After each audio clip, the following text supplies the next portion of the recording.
We bought the house for the quiet.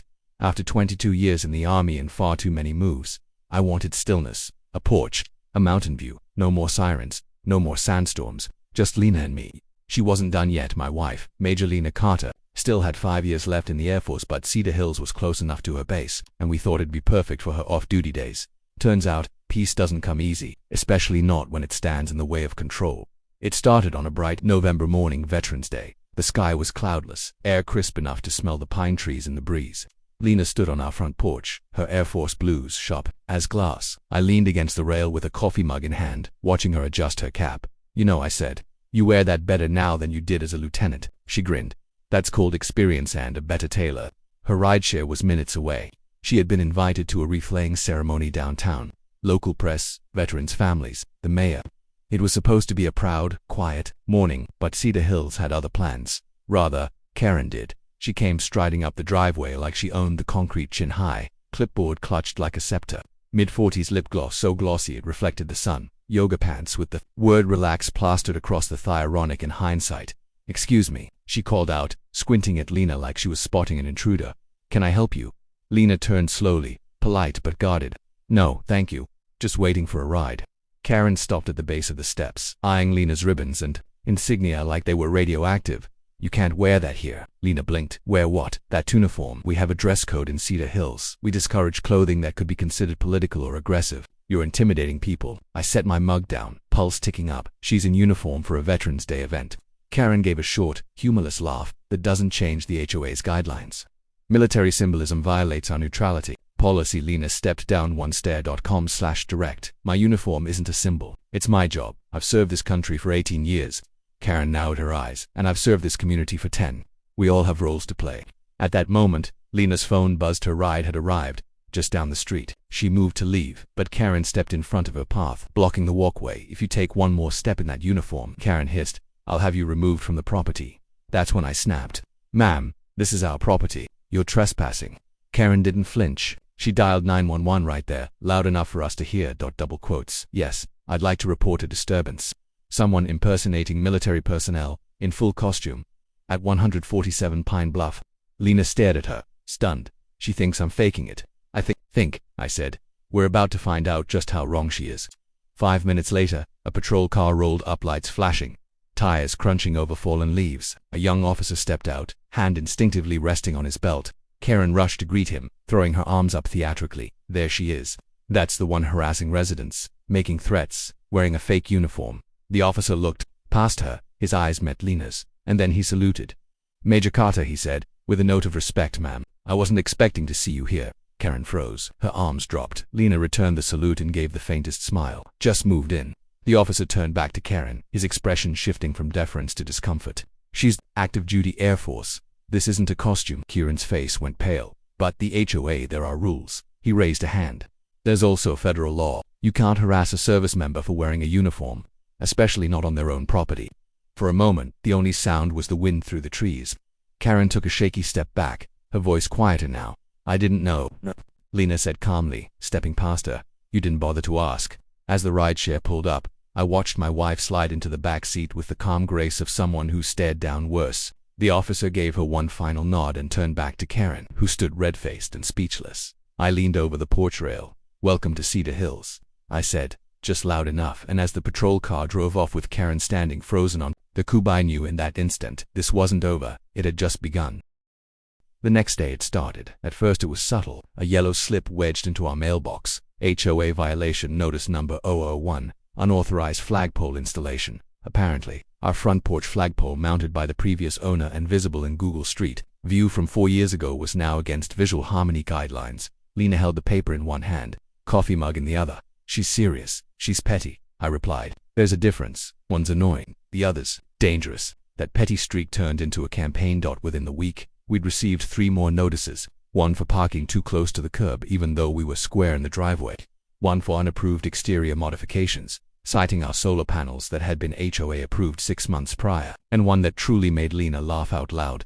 Violation number 004, use of military garments in public HOA areas. "She's weaponizing the rulebook," Lena muttered. "That clipboard must be a wand. She thinks it grants her power."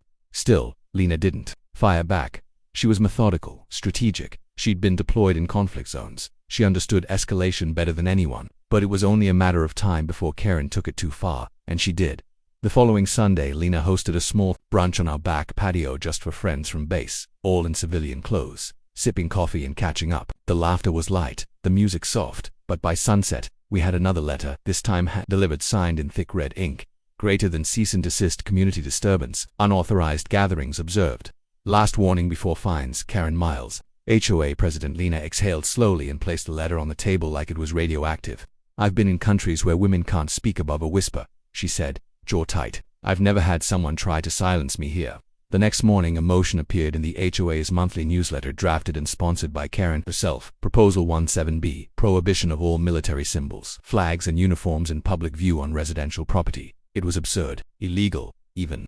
But Karen wrapped it in vague legalese, using words like visual disruption and non-inclusive messaging. Lena's silence ended that day. She called a meeting with a base attorney and confirmed what we already suspected. The HOA had no authority to override federal protections of uniformed service members, but fighting this in court would be slow, and Karen was counting on that, so Lena got creative the next week. She invited someone new over, Captain Reese Daniels, Force JAG officer and community outreach coordinator. Tall, clean-cut, armed with facts and charm, he walked the neighborhood with Lena, in uniform, distributing pamphlets titled Know Your Rights, Military Personnel and HOA Boundaries. Karen trailed behind them like a shadow, snapping photos with her phone, muttering about militant propaganda. 2 days later, a letter arrived, not from Karen but from the HOA's legal counsel. It carefully retracted the violation notices and claimed there had been a misunderstanding regarding recent interactions. Translation: someone had warned them they were on thin legal ice. But if we thought that would stop Karen, we underestimated her obsession with control. That night, our doorbell rang at 11:43 p.m. I opened the door to find our American flag lying in a heap on the porch, its pole bent, its mount wrenched from the siding.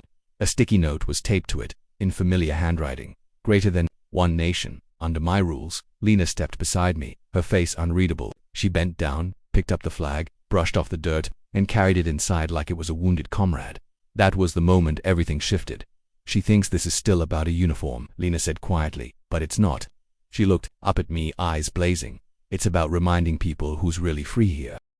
Lena didn't retaliate with threats. She retaliated with strategy. The morning after Karen vandalized our flag, Lena filed a police report, not because she thought Karen would be arrested, she knew better, but because she wanted a paper trail. You don't win against people like her by shouting louder, she told me. You win by building a record they can't outrun. And then she got to work. While I documented every violation, every note, every broken rule Karen had conveniently overlooked in her own yard, like her unregistered security gate, or the unauthorized stone fire pit inches from the fence line, Lena went after something bigger, the HOA itself. She began attending every monthly meeting, not as a silent observer, but as a dues-paying resident with a military bearing and a memory like a steel trap. She sat front row, took meticulous notes, and asked simple, surgical questions. Where are the maintenance records for the sidewalk repair budget? Who approved the landscaping contract with Cedar Ridge Services? Why was the last election held without public nomination? At first, the board bristled, but it became obvious to everyone in the room that Karen, for all her bravado, had no answers. Lena wasn't just exposing incompetence, she was dragging it into the sunlight, and the neighbors noticed. Mr. Talbot, 3 doors down, who'd had his garden hose cut by anonymous complaint, started asking Lena for advice. The new-in family, new immigrants who barely spoke at meetings, began waving from across the street. Even the retired colonel on Elm Drive, who had never attended an HOA meeting in 8 years, showed up wearing his old service cap in silent support. Karen, meanwhile, was unraveling. She tightened her grip on everything, changed the newsletter font, increased patrols from the neighborhood watch. She even attempted to install a behavioral observation committee, a laughable name for what amounted to HOA-approved snooping. But the more she clamped down, the more the neighborhood pushed back, and then Lena found the ledger. It was a simple spreadsheet tucked in the HOA's shared Google Drive, likely forgotten and carelessly labeled. But it told a story one Karen never intended anyone to see. Tens of thousands of dollars allocated to beautification projects, but with no vendor-listed recurring payments to a KRM Designs, a shell company that, with a little digging, turned out to be registered under Karen's maiden name. She's been laundering HOA funds, Lena said, voice calm but clipped. This isn't just overreach, it's theft. That night, Lena filed a formal complaint with the State Homeowners Association Regulatory Board and looped in the City Council's Housing Ethics Division. I watched her type each email like she was launching a missile, steady hands. No wasted words, but she didn't stop there. Lena contacted a local journalist named Dana Vela, hard-hitting investigative reporter with a soft spot for military families. Within days, Dana had the story. HOA president under fire for targeting veteran family while misusing community funds. The article went viral. Local news picked it up. A regional morning show asked Lena for a guest appearance. Messages flooded in from veterans across the country who'd faced similar treatment from power-drunk HOA. Some were heartbreaking, others furious, but all of them said the same thing. "Thank you for standing up." Karen, cornered and humiliated, tried to hit back one last time. She called an emergency HOA meeting, packed the room with her loyalists, and demanded Lena's expulsion from the board and the neighborhood. "This is about restoring order," Karen declared. "She's a disruptive influence." Lena stood slowly. "I served 3 tours overseas," she said, voice clear, steady. "I've faced enemies who planted bombs in schools. You plant fear in flower beds." The room went silent. Then someone clapped. Then another. Within moments, the whole room was on its feet applauding. Karen's motion failed in spectacular fashion. 3 days later, she tendered her resignation for health reasons. A week after that, a for sale sign appeared on her lawn. And by the end of the month, she was gone. But Lena wasn't finished yet. As we stood on our porch watching Karen's moving truck disappear down the hill, Lena said, "We don't just move on, we leave something better behind." And she had a plan for that, too. Cedar Hills changed after Karen left. The grip loosened. Lawns grew a little wilder. Flags flew a little freer.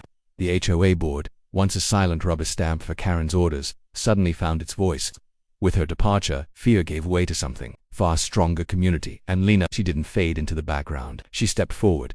At the urging of neighbors, she ran for HOA board president. She didn't make campaign speeches. She didn't hang flyers. She just listened on porches, at bus stops, during casual walks through the neighborhood. And when the ballots were counted, the result was decisive. Unanimous. Every single vote cast in her favor. Her first act in office wasn't to pass a rule or rewrite the handbook. It was to hold an open forum in the community park. No sheet, no time limits, just people gathering in folding chairs under the Colorado sun. Finally heard, "Let's build this place on respect," she said that afternoon, "not control." She followed through. The fines Karen had levied were reviewed and reversed. The arbitrary visual harmony clauses were tossed. Veterans in the community were invited to form a committee focused on civic service, and Lena led a proposal to formally recognize Veterans Day as a community-wide celebration. But what happened 1 month later, on the day of that very celebration, was something none of us expected. It was early morning again. Almost exactly 1 year since Lena had first stood on that porch in uniform. This time, she wore her dress blues not with defiance, but with purpose. The front yard had been transformed overnight by a quiet team of neighbors. Rows of miniature flags planted in the grass, a hand-painted sign that read, "We salute you, Major Carter." A city council van pulled up. Out stepped Mayor Rhonda Vega, along with a pair of reporters and 2 sharply dressed men from the governor's office. Lena raised an eyebrow. "What is this?" "This," the mayor said, smiling, "is long overdue." Before the entire neighborhood, they presented her with a framed commendation from the state, greater than for unwavering service to country and community, for courage in the face of hostility, for restoring honor where it was challenged. I've never seen my wife speechless before, but that day, she blinked more than usual. Then someone wheeled forward a tall cloth-covered object. The mayor stepped beside it and addressed the crowd. "There's something about courage that inspires others. It doesn't just protect, it empowers it. That's what Major Carter has done here."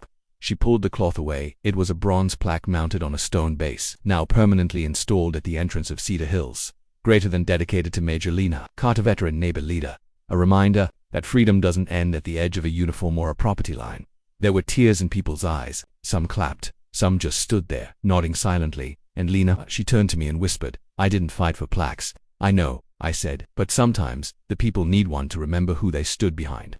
That night, the park buzzed with laughter, grilling smoke, and music. Kids waved flags. Veterans shared stories. For the first time in years, the neighborhood felt like one. Karen wasn't mentioned once, but her absence was its own presence, a void where fear used to live. As Lena sat on our porch that evening, boots kicked off, braid undone, I watched her stare out at the sunset, painting the sky in burnt orange and soft lavender. "Funny," she said. "I thought I was done with deployments." "You were," I replied. "But this wasn't war. This was home." She nodded, and just before the last light dipped below the mountains, we heard it, a low rumble, then the roar of engines. Headlights swept across the trees. 30 motorcycles rolled into Cedar Hills. The Women's Veteran Riding Club. They had come unannounced, wearing patches from units across the country, riding 2 by 2, their flag masts glinting like lances. They circled the park once, then lined up neatly in front of our house. The leader, an older Marine with tattoos peeking from her sleeves, raised a gloved fist. To the woman who stood her ground, she said, voice booming, and reminded the rest of us what service looks like when you bring it home. The roar of applause that followed could have shaken the mountains. Lena stood, smiled faintly, and offered a salute, not out of protocol but out of pride.